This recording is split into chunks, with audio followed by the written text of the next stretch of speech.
মীন রাশি কালপুরুষ রাশি চক্রের দ্বাদশ রাশি হলো মীন রাশি, যার অধিপতি গ্রহ হলো দেবগুরু বৃহস্পতি, যার ইংরেজি নাম হলো পাইসেস, অর্থাৎ যার বাংলা অর্থ বোঝায় সৎ এবং যথার্থ ব্যক্তি। তবে মীন রাশির জাতক বা জাতিকারা সর্বদা নিজেদের পরিবার পরিজন আত্মীয় স্বজনদের কাছে সর্বদা সৎ বা পবিত্র থাকতেই পছন্দ করে, কিন্তু এই সৎ বা পবিত্র থাকার কারণে মাঝে মধ্যে বদনামেরও ভাগিদার হতে হয়েছে এবং ঠকে পর্যন্ত যেতে হয়েছে নিজেদের পরিবার পরিজন আত্মীয় স্বজনদের কাছে। যেহেতু এর অধিপতি গ্রহ হলো বৃহস্পতি, তাই নিজের ধৈর্য এবং কোয়ালিটির উপর ভর করে এদের জীবন বেড়ে ওঠে। এই রাশির মানুষরা পরিশ্রমী এবং কর্মঠ হয়ে থাকে। কাউকে প্রতিশ্রুতি দিয়ে সেই রাস্তার পিছনে হাঁটা, এনারা কিন্তু এই মতবাদে বিশ্বাসী না। যেহেতু এর শাসক গ্রহ হলো বৃহস্পতি, তাই বাবা মায়ের ভালোবাসার প্রতি চিরকাঙাল হন জন্ম থেকে। তবে সেটা পরিবার পরিজন আত্মীয় স্বজনদের কাছে কিছুতেই প্রকাশ করতে ভালোবাসেন না বা প্রকাশ করতে চান না। তবে মীন রাশি বা পায়েসের রাশির পূর্ব ভাদ্রপদ, উত্তর ভাদ্রপদ এবং মীন রাশির রেবতী নক্ষত্রের জাতক বা জাতিকাদের জীবনে বর্তমানে চাকুরি বাকুরি বা কর্মক্ষেত্রে চলছে কিছু স্ট্রাগল, সম্পর্কের ক্ষেত্রে চলছে কিছু সমস্যা, অর্থনৈতিক ক্ষেত্রে চলছে কিছু গোলযোগ এবং মাঝে মধ্যে পারিপার্শ্বিক শত্রুতার সংখ্যা যেন বৃদ্ধি পেয়েই চলেছে। অর্থ ইনকাম হলো, অর্থ সেভিংস বা টাকা পয়সা থেকে জমিয়ে রাখার ঘরে চলছে নানা রকম টানাপোড়েন, নানা রকমের সমস্যা।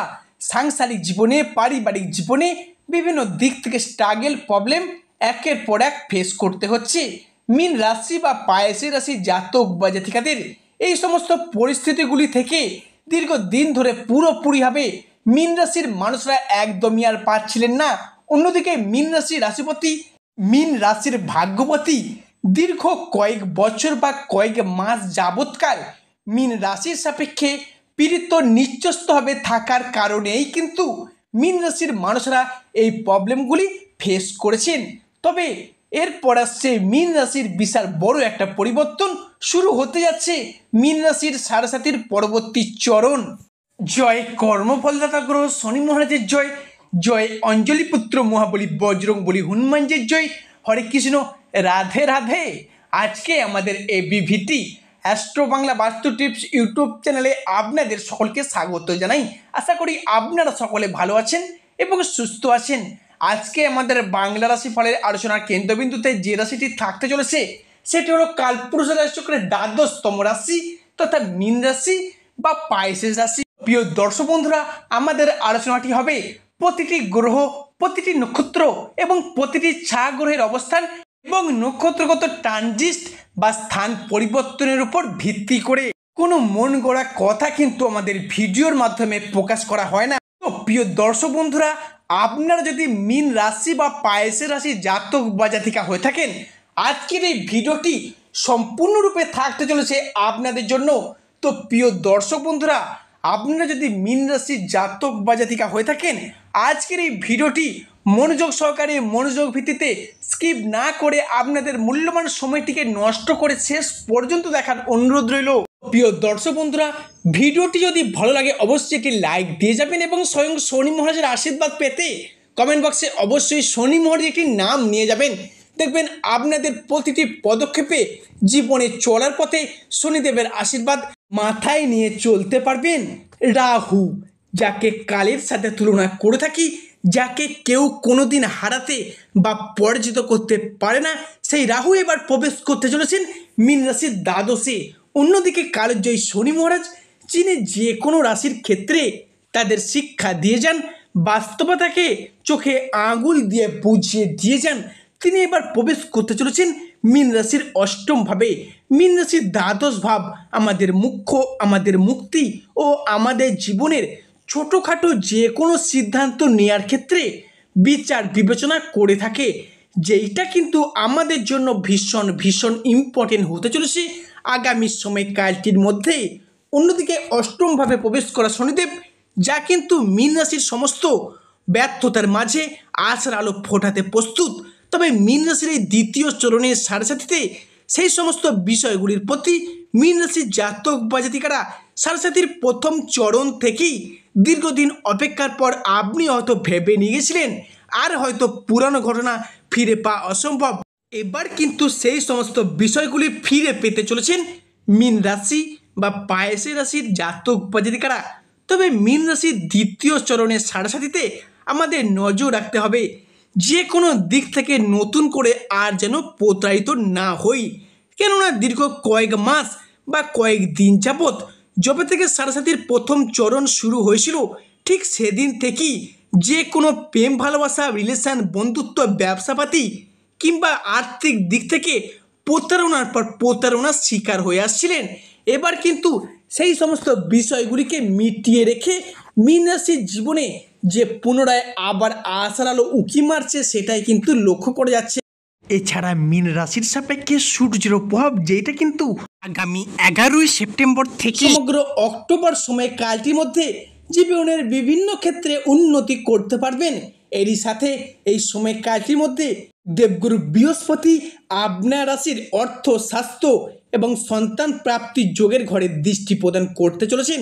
তাই মীন রাশি বা পায়েসের রাশি জাতক বা জাতিকাদের জীবনে 2025-এ 11ই সেপ্টেম্বর থেকে সমগ্র অক্টোবর সময়কালটির মধ্যে ঘটতে চলা সর্বপ্রথম পরিবর্তনটি হলো পারিবারিক জীবন। এরপর কিন্তু আপনারা সুখ শান্তি এবং সমৃদ্ধির মধ্য দিয়ে কাটাতে চলেছেন এই মীন রাশির পূর্ব ভাদ্রপদ, মীন রাশির উত্তর ভাদ্রপদ এবং মীন রাশির রেবতী নক্ষত্রের জাতক বা জাতিকারা। এবং পরিবারগত দিক থেকে দীর্ঘদিন ধরে একটা ঝগড়া ঝামেলা অশান্তি তর্ক বিতর্ক মনোমালিন্য চলে আসছিল পরিবারের বাবা মা ভাই বোন দাদা দিদিদের সঙ্গে কিংবা দাম্পত্যের জায়গায়। আপনি বাবা মা হলে আপনার ছেলে মেয়েদের ক্ষেত্রে আপনাদের সন্তান বা সন্ততিদের ক্ষেত্রে দীর্ঘদিন ধরে একটা সম্পর্কের জায়গায় ঝগড়া অশান্তি মনোমালিন্য চলে আসছিল, সেই জায়গায় এরপর উন্নতশীল ফলাফল বয়ে নিয়ে আসতে চলেছে। কিংবা যারা বিবাহিত ব্যক্তি রয়েছেন বিশেষ করে শুনবেন, যারা বিবাহিত ব্যক্তি আছেন শ্বশুর শাশুড়ির পক্ষ থেকে যে দীর্ঘদিন ধরে অশান্তি শত্রুতা কিংবা চাপ সহ্য করেছেন, মনের অমিল মতের অমিল মানিয়ে নেওয়ার যে একটা অভাব বা প্রবলেম চলছিল, সেই জায়গার সমস্যাগুলি চিরতরে মিটতে চলেছে মীন রাশি বা পায়েসের রাশি জাতক বা জাতিকাদের ক্ষেত্রে। আগামী 13ই সেপ্টেম্বর 2025 দিনটি থেকে সমগ্র অক্টোবর সময়কালটির মধ্যে মীন রাশি জাতক বা জাতিকাদের মধ্যে পরিবারে কোনো শুভ আনন্দ অনুষ্ঠান হওয়ার একটা শুভ যোগ দেখতে পাওয়া যাবে। সেই সমস্ত আনন্দ অনুষ্ঠান হতে পারে কোনো বিবাহ বাড়ি, কোনো পৈতা বাড়ি, কোনো গৃহপ্রবেশ বা কোনো অন্নপ্রাশন। যে কোনো শুভ আনন্দ অনুষ্ঠান হওয়ার একটা শুভ যোগ বিশাল মাত্রায় কিন্তু আসতে চলেছে মীন রাশির জীবনে। পরিবারের নতুন কোনো মানুষ অতিথি বা কুটুম্বের আনাগোনা বৃদ্ধি পাবে, যাদের জন্য আপনি বেশ কিছুটা লাভবান হতে পারবেন।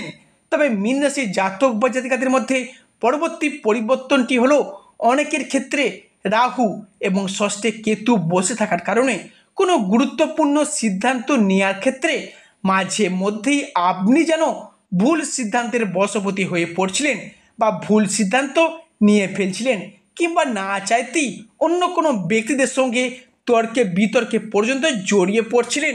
এবার কিন্তু হঠাৎ অসুস্থ হয়ে পড়া, দুর্ঘটনার কবলে পড়ে যাওয়া কিংবা শরীরে কোনো রোগ যদি একবার বাসা বাঁধে তা সেরে উঠতে অনেকটা সময় লেগে আসছিল।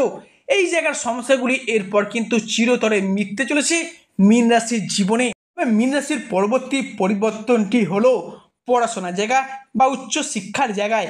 আজ থেকে আগামী 29শে সেপ্টেম্বর এই সময়কালটির মধ্যে যদি কোনো রকম পরীক্ষা, কোনো রকম এক্সাম, কোনো কম্পিটিশনমূলক পরীক্ষা থেকে থাকে, সেই জায়গা থেকে একটা সেফ সেকশন অর্থাৎ প্রাপ্তির পথে পূর্ণ সম্ভাবনা লক্ষ্য করা যাচ্ছে। এবং এতদিন আপনারা বা আপনাদের সন্তানেরা যে তুলনায় পড়াশোনা করছেন সেই তুলনায় কিন্তু যথার্থ ফলাফল পাননি। তবে এরপর কৌশিকী অমাবস্যার পরবর্তী দিন থেকে বিশেষ করে আগামী 7ই সেপ্টেম্বর দিন, এই দিনটি থেকে যারা বিদেশ যাত্রা অর্থাৎ বিদেশ যাত্রার পথে অপেক্ষায় ছিলেন তাদের ক্ষেত্রে মঙ্গল কিন্তু একাই সৃষ্টি করতে চলেছে রাজযোগ। এরপর দেবগুরু বৃহস্পতি আপনার রাশির সাপেক্ষে অনুকূল ফলাফল দিতে চলেছে। দীর্ঘদিন ধরে চাকুরি কর্ম ব্যবসা কিংবা পড়াশোনার ক্ষেত্রে আপনারা বিদেশ যাত্রা অপেক্ষায় রয়েছিলেন, সেই সমস্ত সমস্যা সংক্রান্ত ব্যাপারে চিন্তিত আছেন, অর্থ সংক্রান্ত বিষয়ে, স্বাস্থ্য সম্পর্কিত ব্যাপারে সেই সমস্ত সমস্যা এরপর কিন্তু মিটে যাবে এবং বিদেশে যাওয়ার পথে বা বিদেশে গিয়ে মুনাফা অর্জনের পথে সাফল্য আসতে চলেছে আপনাদের জীবনে। এছাড়া খরচ খরচা বা বাড়তি শখ আহ্লাদ মেটাতে গিয়ে অনেকে অনেক সময় প্রবলেম ফেস করেছেন মীন রাশি বা পায়েসি রাশির মানুষেরা এরপর কিন্তু সেই জায়গায় একটা স্বস্তির নিঃশ্বাস ফেলতে পারবেন। এছাড়াও মীন রাশির উপর সূর্যের দশম ভাব যা আপনার রাশিতে একাদশভাবে দৃষ্টি প্রদান করছে, যার কারণে অন্য জায়গায় চাকুরির ক্ষেত্রে যারা আটকে রয়েছেন, বিভিন্ন কন্ট্রাকচুয়াল কাজের জায়গায় যাদের চাকুরিগুলি পেন্ডিং পর্যন্ত পড়ে রয়েছে, তাদের সেই কাজগুলি পার্মানেন্ট হয়ে যাওয়ার একটা পূর্ণ সম্ভাবনা লক্ষ্য করা যাচ্ছে। সমস্ত কিছু মিলিয়ে মীন রাশির জীবনে একটা সাফল্যের নতুন মোড় আসতে চলেছে আগামী অক্টোবর সময়কালটির মধ্যেই। মীন রাশি ভালো, আজকের আমাদের ক্ষুদ্র আলোচনাটি শেষ পর্যন্ত দেখার জন্য ধন্যবাদ। যা আশা করি আপনাদেরকে আমার ভিডিওটি আগামী দিনে পথ চলার পক্ষে সুবিধা করবে। সর্বশেষে শনি মহারাজের আশীর্বাদ পেতে কমেন্ট বক্সে অবশ্যই শনি মহারাজ একটি নাম নিয়ে যাবেন।